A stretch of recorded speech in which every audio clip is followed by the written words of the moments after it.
Bir qadının isti-soyuq etməsi, görüşü son anda ləğv etməsi, gəlirəm deyib gəlməməsi, mesajda soyuq olması, sənə qarşı kobudluq eləməsi və s. kimi isti-soyuq problemlərin ən əsas səbəbi sənin növbəti oyun PDF kitabını oxumamağın və ya hansısa xüsusi bir texnikanı bilməməyindən bağlı deyil.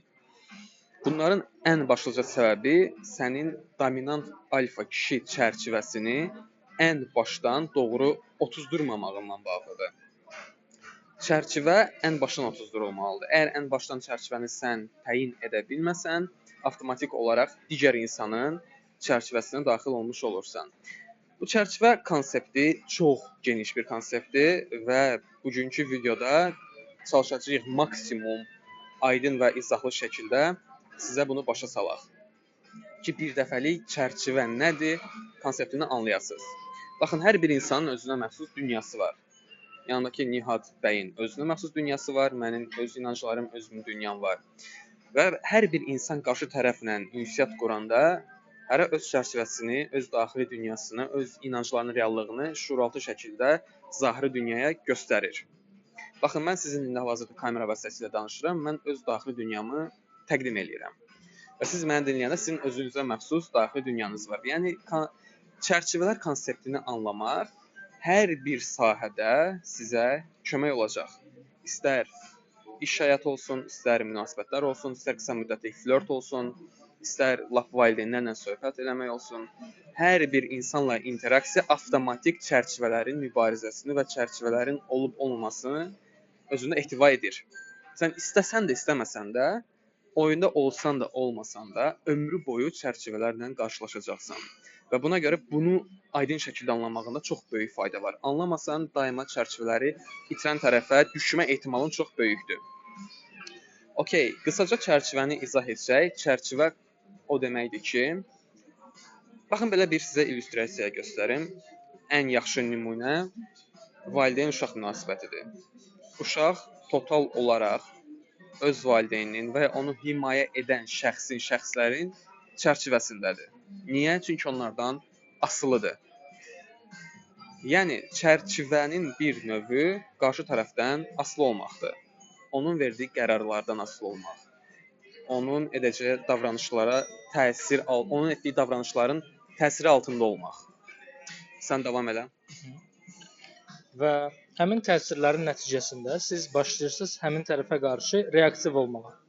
Ümumən biraz öncə qeyd etdiyimiz kimi bütün sosial interaksiyalarda iki tərəf var. Birinci tərəf reaktiv tərəfdir, ikinci tərəf proaktiv tərəfdir. Proaktiv tərəf kimdir? Yəni alfa adam.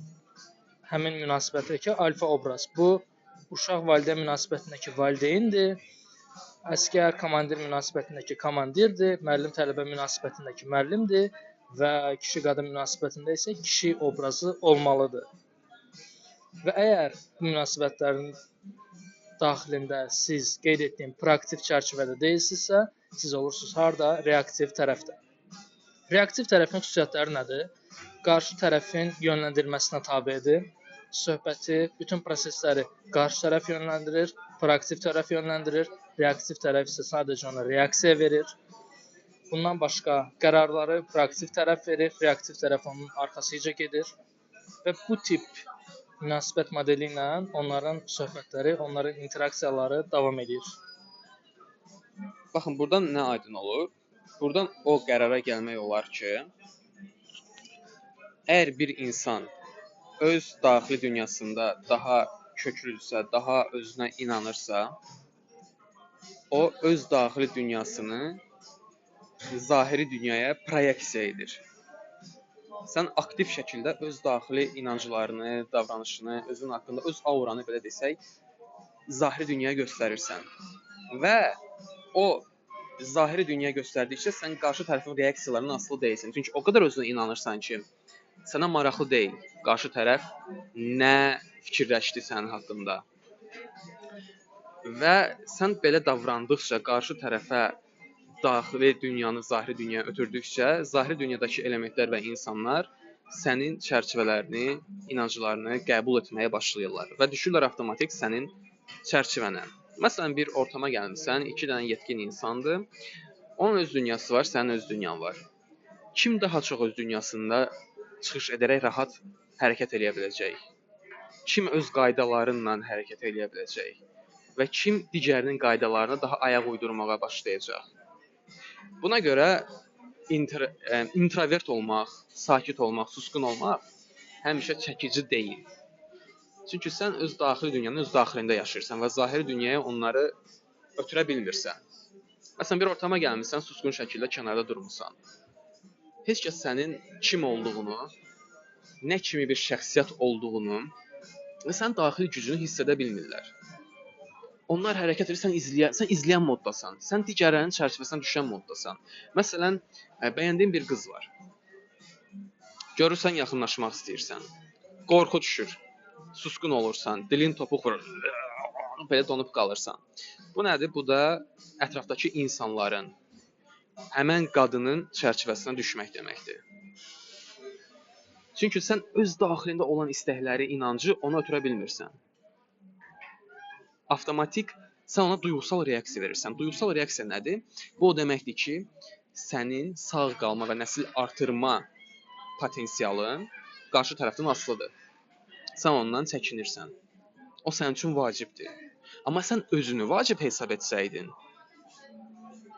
sən hesab etsəydin ki, onlar səndən asılıdır və özünə tam güvənə bilsəydin, səndə bu yaxınlaşma qorxusu, introvertlik və s. kimi utancaqlıq, mənfi hallar olmazdı. Buna görə çərçivə ən başdan qurulmalıdır.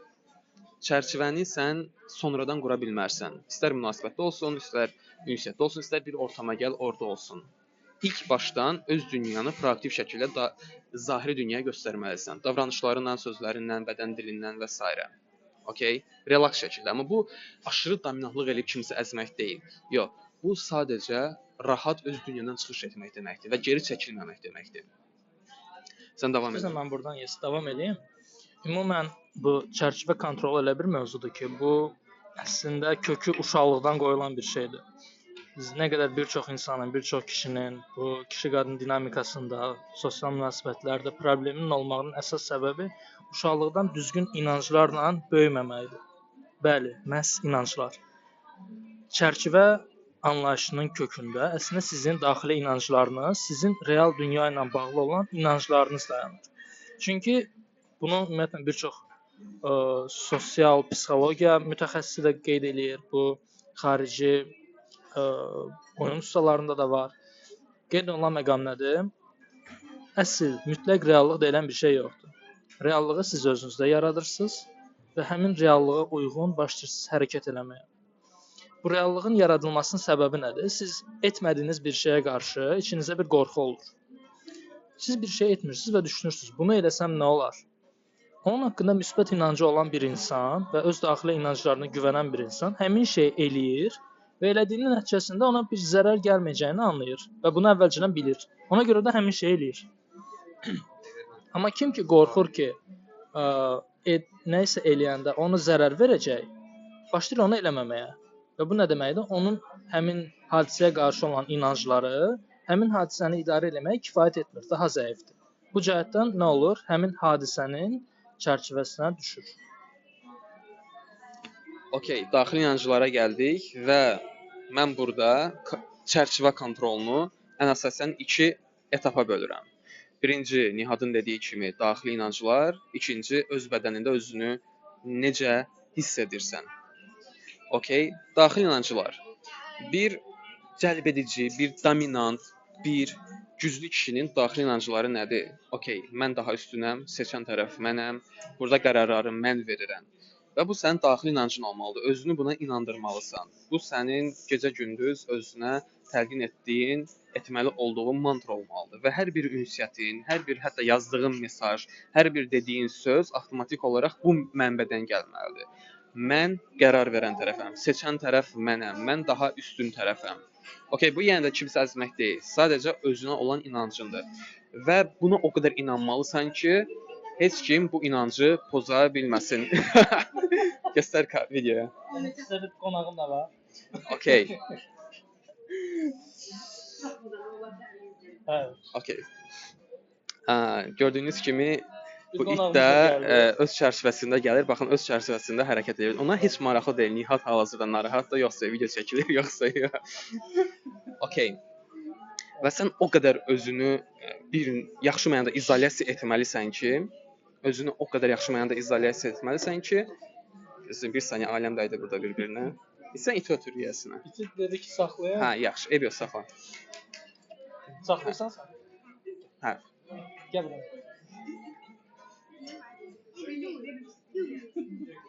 Əla. İti verdik yəsinə və davam eləyək. O qədər özünü yaxşı mənada izolyasiya etməlisən ki, sənin bu daxili inancını heç kəs qarşı çıxa bilməsin. Məsələn, beta dostlarından həmişə uzaq durmalısan buna görə. Onlar öz daxili neqativ inanclarını sənə yeritməyə çalışacaqlar və ya öz neqativ auralarını sənə ötürməyə çalışacaqlar və sən tam öz çərçivəndə möhkəmlənənə qədər, o daxili inancları tam özünə otuzdurana qədər bu tip insanlardan uzaq durmalısan. Okay? Fərq yoxdur, kim olursa olsun. İlk öncə öz daxili inanclarını gücləndir. Mən seçən tərəfəm, mən dominant tərəfəm, mən daha üstün tərəfəm. İkinci isə özün öz bədənində rahat olmalısan. Bu da sənin şuuraltı çərçivələrindən irəli gəlir. Yəni şuuraltı olaraq özünü istənilən durumda, istənilən situasiyada relax, öz bədənində rahat hiss etməyə öyrənməlisən. Bunun üçün də müxtəlif, çoxsaylı praktikalar et, çoxlu sahalara çıx, müxtəlif sayda fərqli insanlarla, qadınlarla sosiallaş, qoy bədənin fərqli təzyiqli durumlarda özünü kontrol etməyi öyrənsin. Okay? Bax, zahiri, mental olaraq özünə inancın var, öz çərçivələrin var. Mən seçən tərəfəm, mən dominant tərəfəm, mən üstün tərəfəm və buna əsasən də öz bədənini çox rahat kontrol edirsən. Və bir saniyə deyəcəm indi. Və bunlar ikisi bir yerdə birləşəndə nə olur? Sən özünü çox rahat, cool hiss edirsən və bu aura dediyimiz bir konseptə çevrilir. Aurası çox güclü, təsirli olan insanlar həmişə özlərində zehni olaraq çox inananlar və bədənsəl olaraq çox dominant, rahat ola bilən insanlardır. Rahat hərəkət edə biləndir. Bu prostransiya deyilir də rusca. Bu əhatədə, bu mühitdə sən özünü çox rahat hiss edə bilirsən. Mühitə təsir göstərən tərəf sənsən. Sən mühitin qurbanı deyilsən. Mühitə sən öz inanclarını, öz dünyanı gətirirsən. Və bayaq dediyim kimi, hər bir atdığın addım bundan çıxış etməlidir. Bəzən olur uşaqlar, "Öray, hansı sözü dedin qıza?" Baxın, fərqi yoxdur. İstənilən sözü sizə verim. Əgər sən daxilən özün dediyim kimi çərçivələrin zəifsə, bədənsəl olaraq da çərçivələrin zəifdirsə, o cümlələr heç vaxt işləməyəcək. Hətta biraz zehində olsa, məntiqin içinə düşsən, ümumiyyətlə onlar işləməyəcək. Okay, sən davam edin. Ümumiyyətlə, biraz öncə qeyd elədiyimiz kimi, Eray çox yaxşı nöqtəyə toxundu orada. Əksər, ümumiyyətlə, siz hər mənbələrə baxın, tək oyunda olmasın, bütün özünü inkişaf vloqları olsun, bloqlar olsun, sonra təlimçilər olsun. Əksəriyyəti sizə meditasiyaları çox tövsiyə edirlər. Amma bir məqamı orada unudurlar ki, meditasiyalar praktikalardan yanaşı getməlidir. Siz heç bir şey eləmədən, sadəcə olaraq quru-quru meditasiya edirsinizsə və praktika eləmirsinizsə, bu sizə kömək eləməyəcək. Bədəndə olmaq, anda olmaqdır. Yəni, özünüzü tam anda hiss eləməkdir. Beyniniz gələcəyi, keçmişi düşünmür. Bunu çox sadə olaraq götürün setə tətbiq eləyin. Setdə necədir? Siz kənardan baxırsınız, qıza yaxınlaşmaq istəyirsiniz və beyniniz anda olmur. Beyniniz başlayır gələcəyə fikirləşməyə. Yaxınlaşsam nə olar? Yaxınlaşsam nə deməkdir? Feilin gələcək zamanının hekayəsini ötürür sizə. Yaxınlaşsam, qız mənə reject eləyər. Ətrafdakılar mənə baxar. Kimsə mənə nəsə deyər. Ay Allah, məni öldürərlər. Bu cür davam eləyir və siz hərəkət eləmirsiniz. Amma siz anda olanda sadəcə olaraq andasınız. Heç bir şey düşünmürsünüz. Heç bir keçmiş hadisə sizi narahat eləmir və buna uyğun olaraq nə edirsiniz? Gedirsiniz, seti açırsınız. Və bu bütün proseslər üçün keçərlidir. Date üçün də, bu ondan sonraki proseslər üçün də hamısı üçün vacibdir. Və əlbəttə ki, bu prosesləri çoxlu elədikcə sizin müəyyən bir experience, yəni təcrübəniz formalaşır. Və həmin təcrübəyə əsasən siz başlayırsınız qərar verməyə. Okay, mən bu situasiyada bu hərəkəti elədim Bu hərəkətin nəticəsində ölmədim. Bu nədir? Beynin reptil hissəsi. Bu hərəkət mənim sağlamlığıma ziyan vermədi. Bu hərəkətin nəticəsində bir ödül qazandım. Deməli, nə etmək lazımdır? Davam etmək lazımdır. Və bunu çoxlu elədikcə, bu artıq sizin fizionomiyanıza təsir eləyir. Üz quruluşunuz dəyişir, baxışlarınız dəyişir, özünüzü daha rahat hiss edirsiniz, duruşunuz dəyişir və bunlar hamısı əl-ələ sizi ümumilikdə yeni bir şəxsiyyətə çevirir. Sən siyahını hazır göstər, mən də növbəti bir cümlə deyəcəm. Və sən öz çərçivələrini qarşı tərəfə ötürdükcə, əsas da qadınlara, onlar sənin çərçivənə düşdükcə, sənin liderliyini qəbul etdikcə hiss edəcəksən ki, onun duyğusal reaksiyaları sənə get-gedə artır. Hətta dəlisov dərəcədə sənə duyğusal reaksiyalar verəcəklər. Çünki qadınlar yalnız cəlb etmənin özlərindən üstün, özlərindən güclü və özlərindən daha geniş bir nəfərə hiss edə bilərlər. Və bunu təyin etməyin, göstərməyin ən yaxşı yollarından biri ən başda dediyim kimi çərçivələri təqdim etməkdir. Bu nə qədər güclü olsa, onun o qədər sənə maraq səviyyəsi artacaq. Maraq səviyyəsi isə spidometr kimidir. Bu artır və ya azalır. Və sən öz çərçivələrini mütəmadi olaraq saxladıqca və gücləndirdikcə onun maraq dərəcəsi həmişə sənə yüksək qalacaq. Sən onun şit testlərini keçdikcə, onun çərçivə testlərini keçdikcə və sən öz çərçivələrini itirdikcə onun sənə istiliyi yavaş-yavaş azalacaq. Yəni onu demək istəyirəm ki, əgər hiss edirsən ki, o sənə qarşı soyuyursa, o səninlə daha kobud danışmağa başlayırsa, bil ki, mütləq ki, sən onun çərçivəsinə daxil olursan. Artıq o sənin çərçivəndə yox, sən onun çərçivəsindəsən. Diktə edən tərəf, idarə edən tərəf, son sözü deyə bilən tərəf artıq odur. Kontrol onun əlinə keçməyə başlayır yavaş-yavaş. Və sizə indi bir checklist hazırlamışam. Müəyyən bir davranışlar var ki, hansıları ki etməsəniz öz çərçivənizi daha da yaxşı gücləndirəcəksiniz. Ən əsası da bunu deytlərə gedəndə oxuyun, videonu, yəni təkrar-təkrar izləyin ki, o sizin yadınızda qalsın. Baxın, birinci qızın zarafatına və mövzularına qoşulmaq. Bu nə deməkdir? Bu mövzuları idarə edə bilməmək deməkdir. Yəni burada lider mən deyiləm, idarə edən mən deyiləm, mövzuları seçən tərəf mən deyiləm, qərar verən tərəf mən deyiləm. İnancını qarşı tərəfə ötürməkdir. Məsələn, sən söhbət edirsən, o sənin sözünü kəsir, başqa mövzu açır. Və ya qadın proaktiv şəkildə fərqli mövzulara hoppanır. Hansını ki, sən etməlisən bunları. Okay? O edirsə, deməli sən çərçivəni itirmisən. Okay. Yeriyəndə qızın səndən qabaqda getməsi.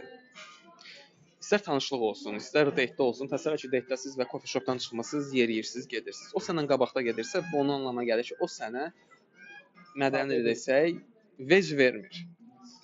Yəni sən onun üçün əhəmiyyətli deyilsən, sən onun üçün lider deyilsən. O sənin çərçivəndə deyil. İdarə edən tərəf odur. Okay? Bunu aç. Və mütəmadi olaraq o qabağa keçirsə və səni onu üstələməyini qoymursa, bil ki, sən onun gözündə dominant çərçivədə deyilsən. Növbəti ən sənin çərçivəni zəif olduğunu göstərən qadına açılmaqdır. Sevgi etiraf eləməkdir. Onu bəyəndiyini deməkdir. Ona komplimentlər etməkdir. Yersiz və o bunu layiq olmadığı zamanda edirsənsə. Bu da ona gəlir ki, baxın, mən üstün tərəf deyiləm. Mən seçən tərəf deyiləm. Mən seçilən tərəfəm. Və sən o qədər üstünsən ki, mən artıq dözmürəm sənin üstün çərçivədən. Mən sənə etiraf edirəm ki, sən vau, mən sənə aşiqəm, vau, mən sən supersən, ay gözəl qız necəsən və s. də bildiniz əzik davranışlar. Bu çox əzik davranışdır və ən zəif çərçivə nümayişidir, yəni bu. Daha sonra yaxınlaşma qorxusu bunun haqqında danışdıq. İzah etmək və ya qadın səndən nəyisə izahını istəyir. Məntiqi izahlar. Məntiqi izahlar o deməkdir ki, sən artıq onu çox ciddiyə alırsan. Sən bir şey ciddiyə alırsansa, deməli ondan asılısan. Bir şeydən asılısansa, deməli o səndən daha üstündür. Okay? Məsələn, qadın sənə deyir ki, falan şey niyə etdin? Bunu mənə izah elə. Və ya dolayı yollarla səndən nəyisə bir izahatını istəyir. Bu halda qəti şəkildə məntiqə düşmə. İlk olaraq vecsiz zarafatyanə bir cavab ver. Nümayiş etdir ki, o sənin o qədər də vecinə deyil. Okay? Vecsizlik nümayiş etdir biraz. Vecsizlik çox yaxşı çərçivənin nümayişidir. Veçizliyi göstərərək sən nümayiş etdirirsən ki, mən o qədər özümə güvənirəm, o qədər bolluq içindəyəm ki, sən olsan olmasan da mənim üçün heç bir fərqi yoxdur. Heç bir şey dəyişilmir. Okay. Daha sonra qızın üzünə çox gülümsəmək. Məsələn, qız nəsə bir söz deyir, zarafat eləyir, gülürsən belə. İt var ya, gəlir belə bayaqlarda gəlmişdi, belə özünü oynadır. Yəni çox oynaq olursan onun yanında. Çünki əslində təsdiq axtarışının bir növüdür. Təsdiq axtarışın və sən tərəfindən duyğusal reaksiyanın bir növüdür. Bu göstərir ki, sən tabesən. Okay. Sən onun hər sözünə, hər zarafatına və s. gülürsənsə, sən avtomatik onun vacibliyini vurğulayırsan. Öz tabeçiliyini daha da gücləndirirsən və öz çərçivəni itirirsən. Daha sonra təəccüblənmək. Sən filan rayondansan. Sən də o kofeni xoşlayırsan. Aman Allah. Belə şey qətiyyən eləməyin. Yəqin ki, ortamlarda görməlisiniz, o bacışqa oğlanlar qız istəyəndə çox təəccüb gözlərini belə bərəldirlər, belə çox duyğusal reaksiyalara düşürlər. Come on da, yəni bu çox həm kənardan əzik görsənir, həm kənardan çox zəif görsənir və qadının da şüuraltısında bir fikir formalaşır ki, mən daha üstünəm və bu kişini mən əzə bilərəm. Bunun seçimləri yoxdur. Bu həyatda çox da üstün pozisiyada deyil. Mən bunu digər kişilərlə müqayisə edə bilərəm. Okay. Yəni çərçivə kontrolu idarə etmək deməkdir. Öz daxili dünyanı qarşı tərəfə yedirtmək deməkdir, ötürmək deməkdir və reaksiya verən tərəf sən yox, reaksiya verdirən tərəf sən olursan.